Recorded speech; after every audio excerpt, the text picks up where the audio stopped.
Good morning, welcome to another episode of Dale's Dinosaurs at the Pool Room. Today we are reviewing the Jurassic World Rebirth Wild Raw Maiasaura.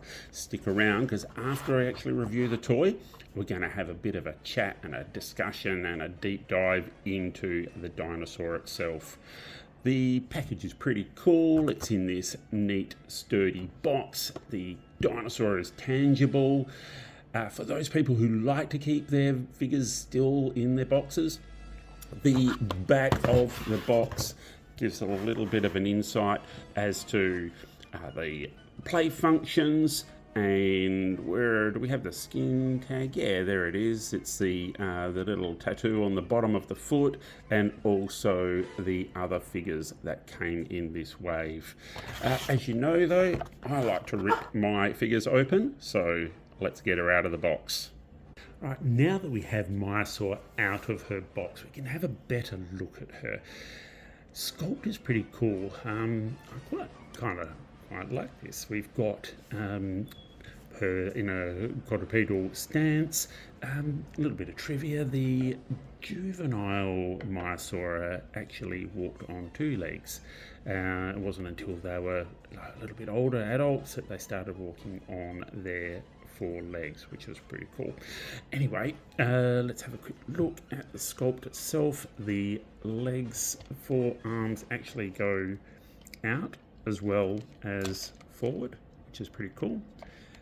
The back legs, we've got some noise. Back legs are just going backwards and forwards. It's quite stiff, which is nice. I actually like it when the figures have stiff legs. The tail itself, when you do get her out of the box, the tail is detached and you just clip that on, and the tail isn't rubberized or anything like that. It's actually quite a stiff tail. The head sculpt is really cool. I quite like it.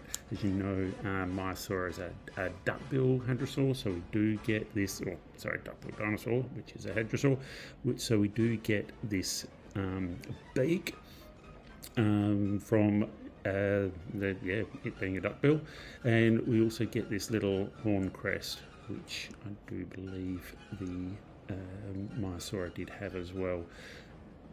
Paint apps are really, really cool.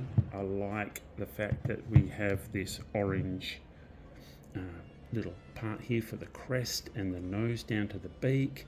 It's just really nice, simple paint applications. It's really cool. I love this patterning here, and underneath how we have just, missing it there, just under the chin and the mouth there with that lighter shade.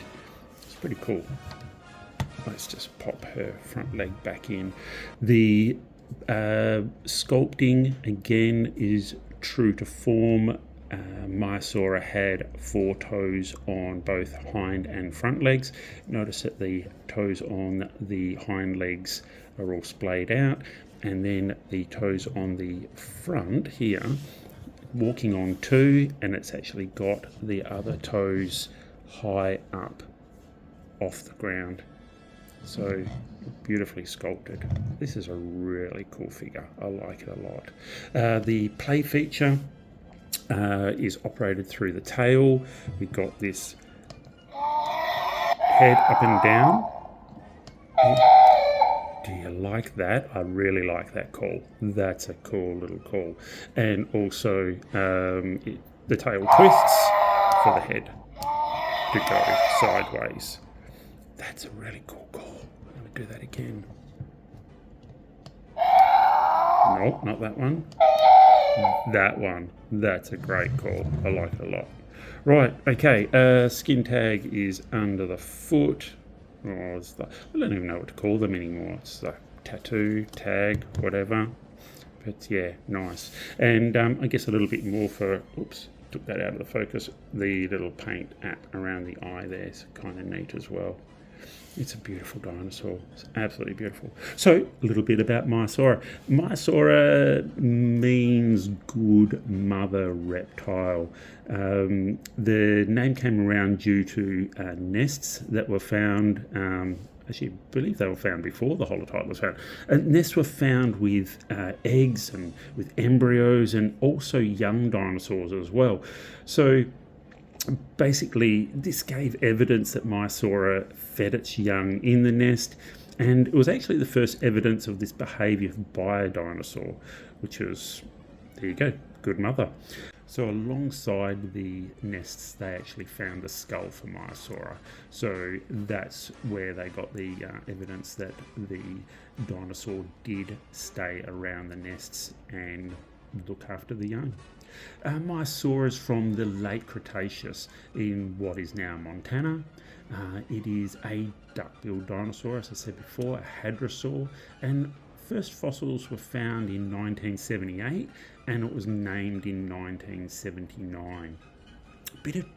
Cool bit of trivia is that Maia was a goddess in Greek mythology, the goddess of nursing mothers, and Jack Horner named Maiasaura with the feminine Saura rather than the masculine Saurus, which I think is pretty cool. We've actually found over but scientists have found over 200 specimens of Maiasaura, and that's since that first discovery. The fossil bed was a herd that was actually covered in volcanic ash, and this herd had Maiasauras of all ages, and which also gives further proof that these dinosaurs herded. It's unknown if Maiasaura stayed in these herds all year round and migrated together to follow food, or whether they just went in smaller groups and returned to the nesting site, like we see in modern seabirds. After all, this Maiasaura is going out of focus, so I might just spin her around a little bit and see if I can get better focus there. Because of these nesting sites that were discovered, scientists have learned a lot about these nesting behaviours. The nests were close together, like we see with seabirds, as mentioned before, and so the sites were very communal. The eggs were in clutches of about 30 or 40, and they were ostrich size, so you can get an idea of how big these eggs were. And they, as they were laid in the nest, they were laid in a spiral pattern, which is pretty cool. The nests were then covered in rotting vegetation to incubate the eggs, and then that rotting vegetation actually kept them warm, rather than the hadrosaur actually sitting on them, which probably would have broken them, because it's a bit of a beastie, and those eggs only as big as ostrich eggs, probably wouldn't have survived it. Now, these nests, they were actually found stacked on top of each other, so that really gave us evidence that Maiasaura kept revisiting the same site seasonally to lay eggs and raise their young. Juvenile Maiasaura, as I said before, they ran on their hind legs, and then as adults walked on all four legs. So I wonder one day we might even get maybe like a sculpt of a junior Maiasaura. That'd be pretty cool. Maiasaura was about 9 meters long as an adult and about 3 to 4 tons. So if I bring my mate Robert Muldoon into picture here, the sculpt is pretty much spot on for size. It might be a little bit big, but yeah. Oh no, 9 meters. No, that's pretty good, pretty spot on for size. So yeah, well done. I like that. That's good. I like it when the figures actually really fit in together for like a one size. It just pleases me. I don't like the outer scale sculpts. Maiasaura ate leaves and seeds, and actually ate wood as well. They ate rotting wood, and they've actually found poop. They found fossilized poop, and I can't think of the word for it at the moment. I'm having a brain fart. So, can't think of it. With evidence of rotting wood, so that was something that they would have eaten.